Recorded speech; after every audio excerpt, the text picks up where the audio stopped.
Doctrina Profunda. Hablando de temas específicos y de difícil comprensión en la Escritura. Analizando textos con herramientas más precisas y esclarecedoras.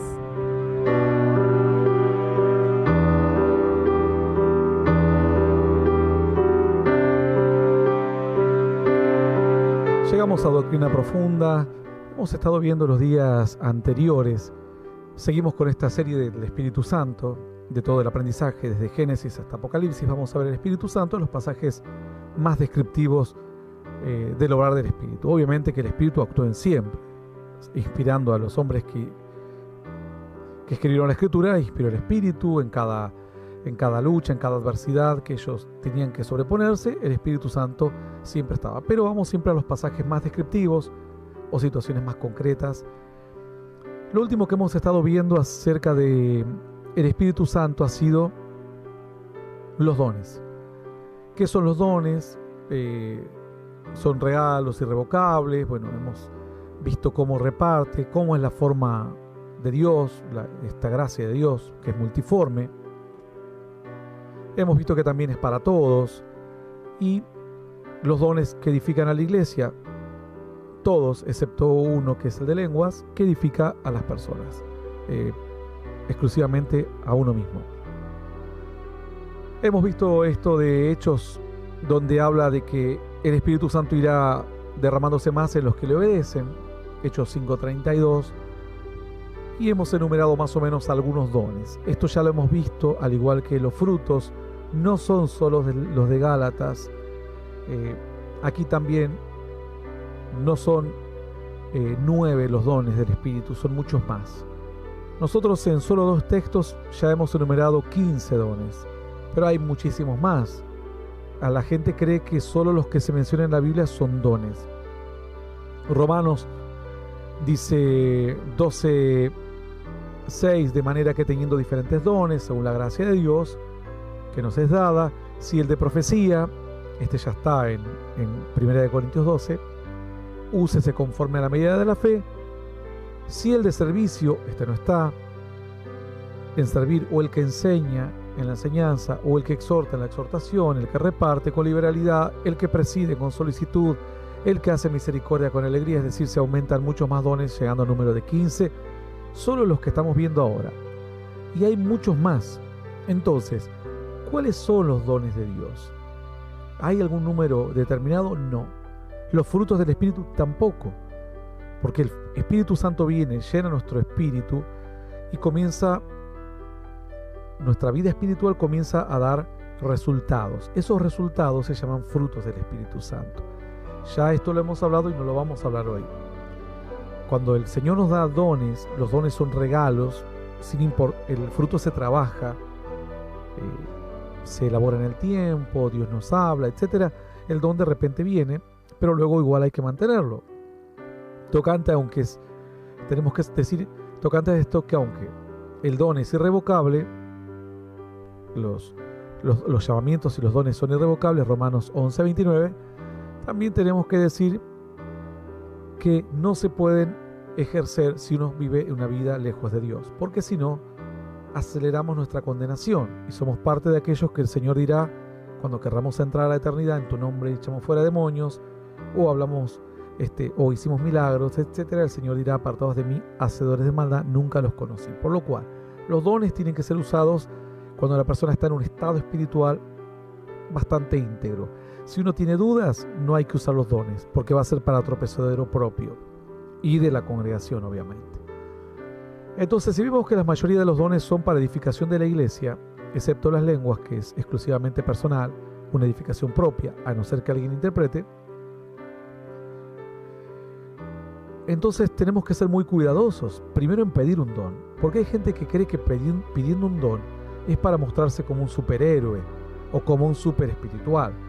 ¿Cómo nos podemos gloriar de algo que nos han regalado? Si no lo hemos trabajado, no nos podemos gloriar de esto. Alguien podría gloriarse de un fruto del Espíritu.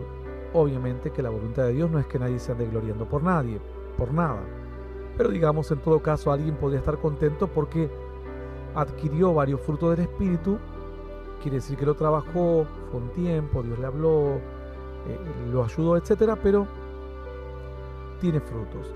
Pero de un don, nadie puede siquiera gloriarse en lo más mínimo.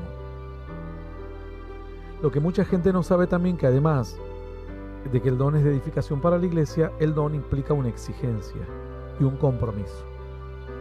Hay gente que no han aprendido a comprometerse siquiera en lo económico y quieren un don. Dios dirá: si sobre lo poco me sos fiel, sobre lo mucho te pondré. Si en las ganancias injustas no has podido ser fiel, ¿quién te confiará lo verdadero? Nadie. Entonces, esta es una verdad bíblica. Nosotros podemos pedir dones a Dios, pero también tenemos que evaluarnos. Señor, ¿estamos en condiciones?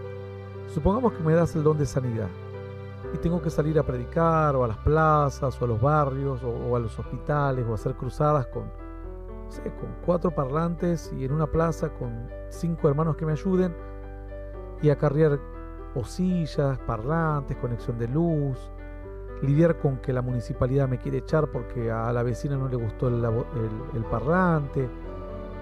¿Estaré dispuesto a estas cosas? ¿O realmente estoy pidiendo sin saber lo que pido? Señor, si vos me pedís sabiduría, es decir, si yo te pedí sabiduría y tú me das sabiduría, porque dice que hay una sabiduría que es la sabiduría puede ser tanto don como un fruto. Una persona que lee la Biblia y se dedica a estudiarla va a tener un fruto, que es la sabiduría como un resultado de un proceso.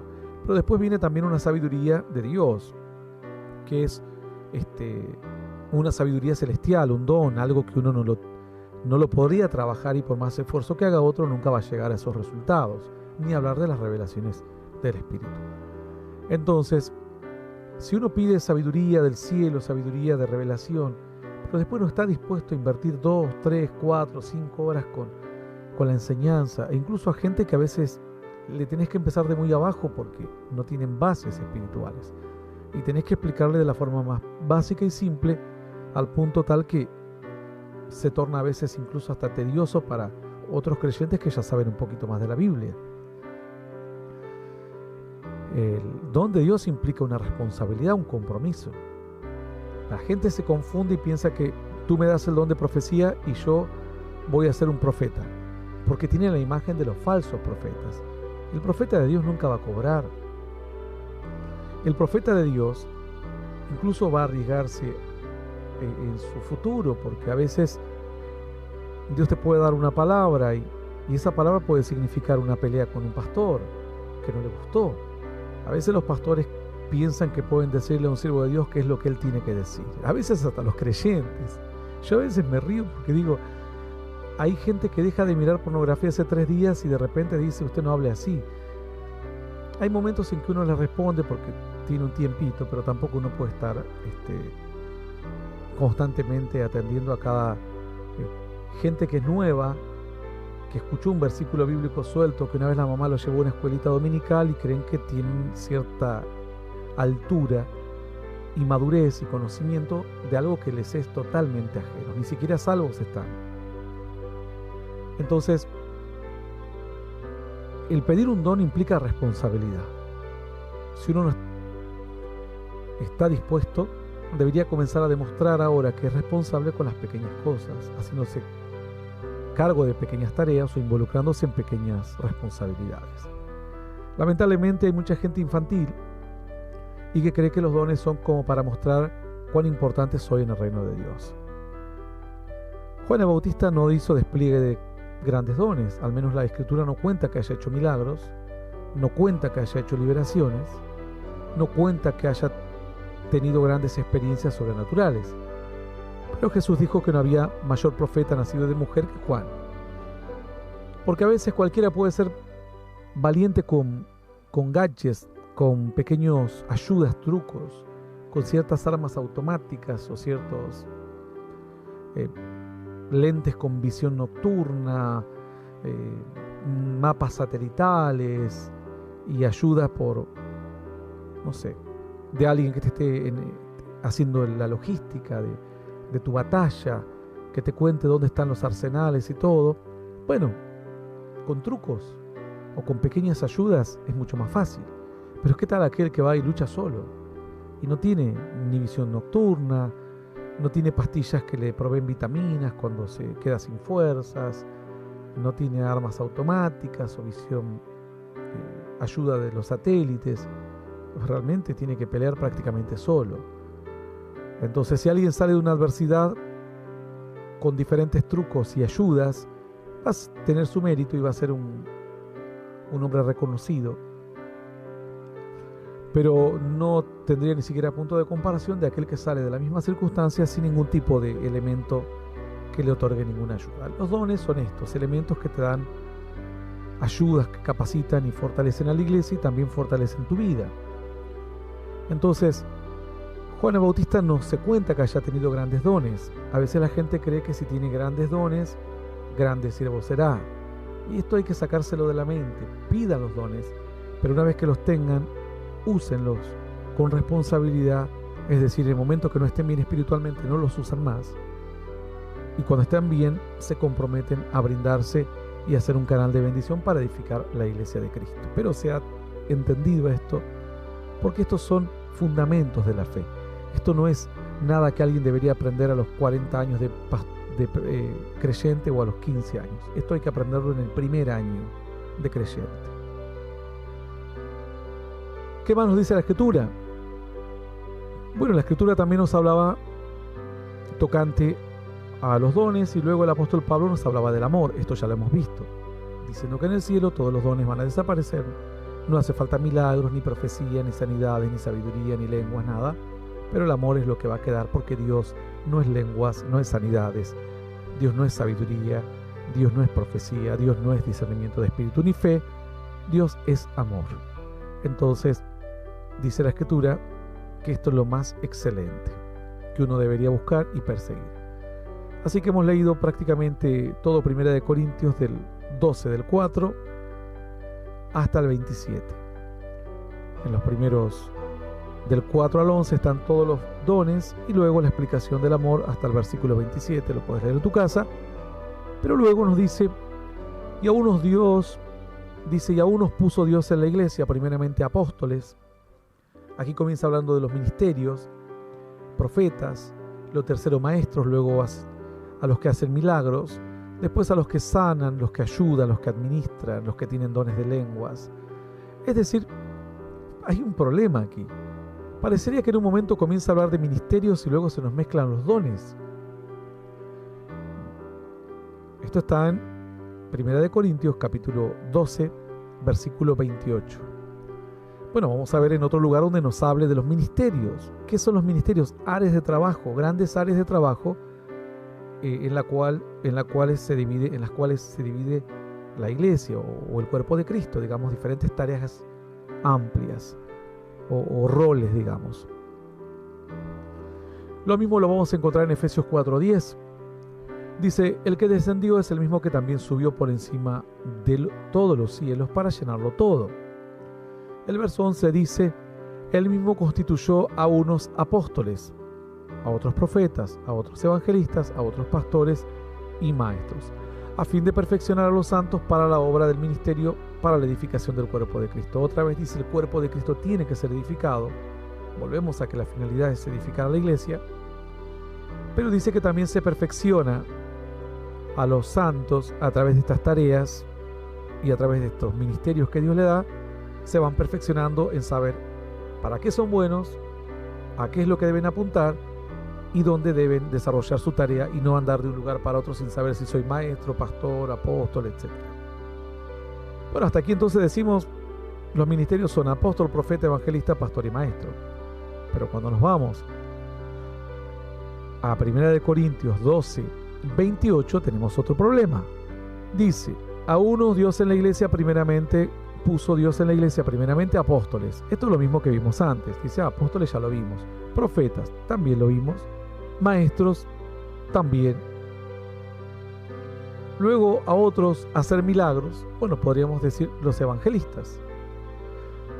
Pero después viene el problema. Después a los que sanan,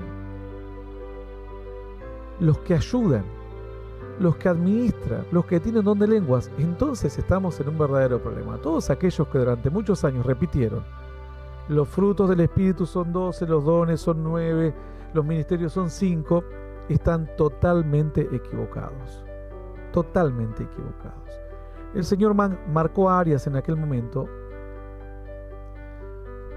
porque eran las áreas que el apóstol Pablo distinguía en Efesios, pero luego volvió a hablar de las mismas áreas y las fue ampliando. Dice: están los apóstoles, profetas, maestros, los que hacen milagros, los que sanan.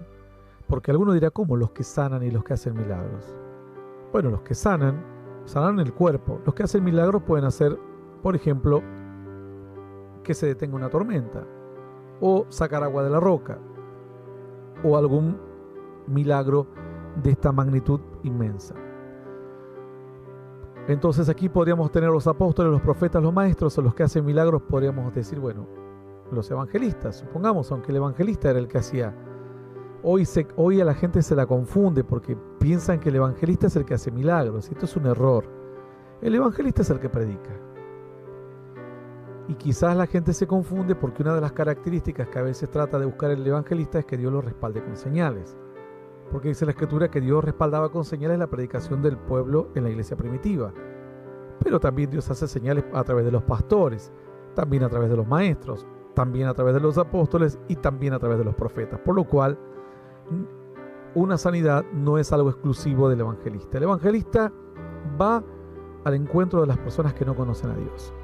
A veces lo respalda con milagros Dios, a veces con liberación, a veces con ninguna de estas cosas, pero sí con la presencia, que la gente llora, siente convicción de pecado y demás. No nos olvidemos que Jesús, cuando se subió a la barca, Pedro le dijo, después de aquel gran milagro: apártate de mí, Señor, porque soy un hombre pecador.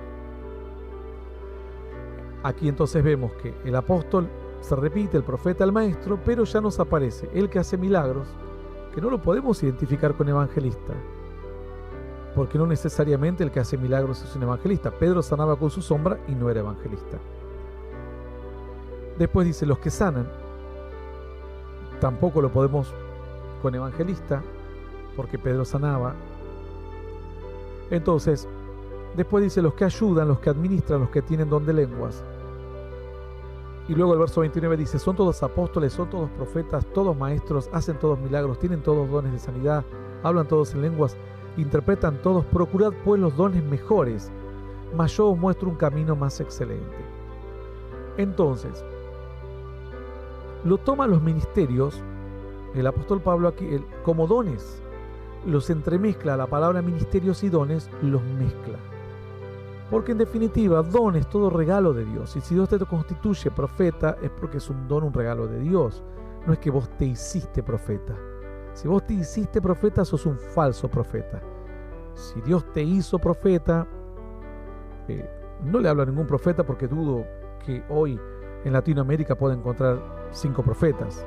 Ojalá pudiese encontrar que me den una profecía o que hablan al pueblo, pero la mayoría, el 99,999, son todos mentirosos. Entonces dice: apóstoles, profetas, maestros, hacer milagros. Estos dones, en algunos casos, van a ser dones que van a ser usados para edificar la iglesia, pero que no se van a transformar en áreas de trabajo. Cuando esos dones se transforman en áreas grandes de trabajo, se terminan llamando ministerios. Es decir, ya casi una disciplina o una forma de ejercitar ese don, y un área de la iglesia que debe ser atendida en forma continua. Por ejemplo, el maestro. Vos podés ser un maestro, tener un don, e ir a una iglesia y enseñar una revelación de la palabra y todos quedar impactados. Pero después tener un ministerio de enseñanza y estableciendo escuelas bíblicas o poniendo un instituto o lo que fuere. Eso ya es parte de un ministerio. Pero de otra manera vos podés ir de un lugar a otro enseñando, y eso estás ejercitando un don. Estamos hablando del que tiene un don de enseñanza, el que recibe algo extra.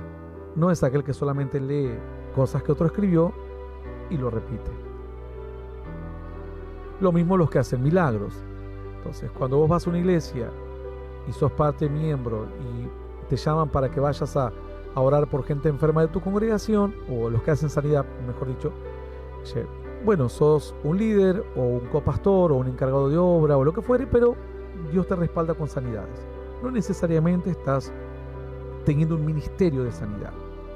Si de repente en tu congregación dicen, ¿saben qué? Vamos a dedicarnos nosotros a crear un espacio, un departamento que se dedique a orar por los milagros constantemente, a las sanidades. Entonces vamos a estar recibiendo peticiones de gente enferma, vamos a estar yendo a los hospitales, a los lugares donde haya gente con necesidad, etc. Bueno, esto ya se hace en forma sistemática, se crea un área y ahora ya es un ministerio de sanidad. Y así podés seguir con cualquier otra área. Los que administran lo mismo.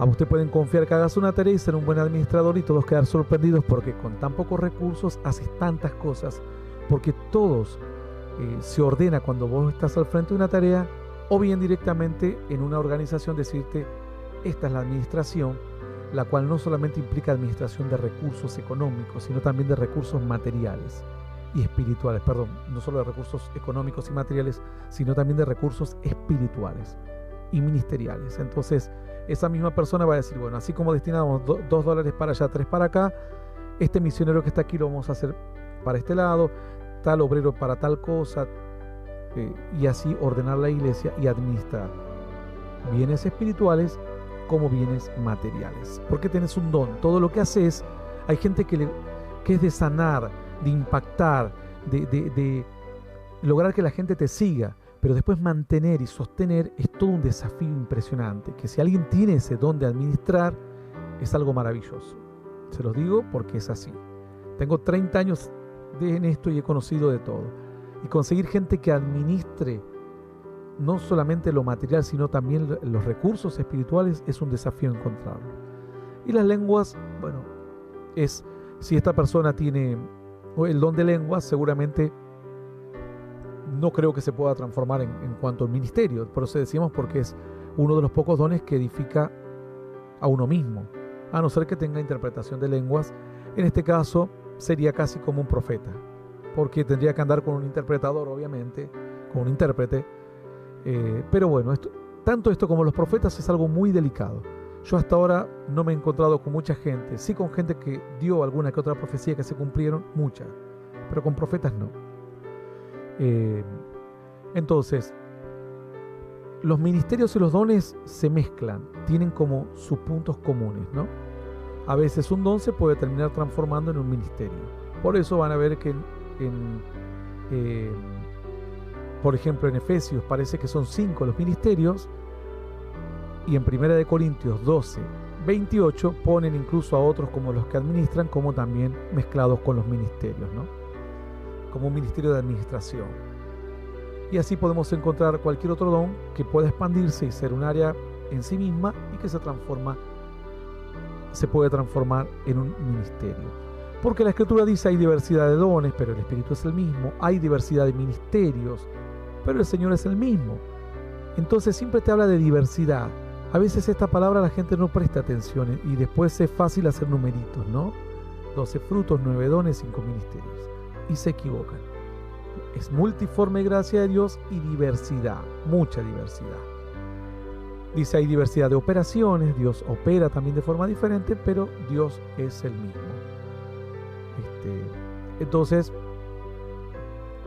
esto es un pantallazo para que sepan cómo acomodar los dones a cada situación espiritual y después podamos seguir ya con todo el obrar del Espíritu Santo, que hoy vamos a detenernos simplemente aquí. Luego vamos a seguir avanzando ya en analizar las primeras manifestaciones del Espíritu en el Nuevo Testamento, cómo Dios, las características para servir a Dios, cómo era casi un requisito, cómo Dios nos hace un poco más poderosos, qué pasa con los que se resisten al Espíritu, cómo se llena, los llenos del Espíritu adquieren una visión espiritual, y todo esto lo vamos a ver en la próxima estación y en el próximo capítulo de esta enseñanza acerca del Espíritu Santo. Hasta aquí entonces, Doctrina Profunda. En esta enseñanza del Espíritu Santo nos vamos.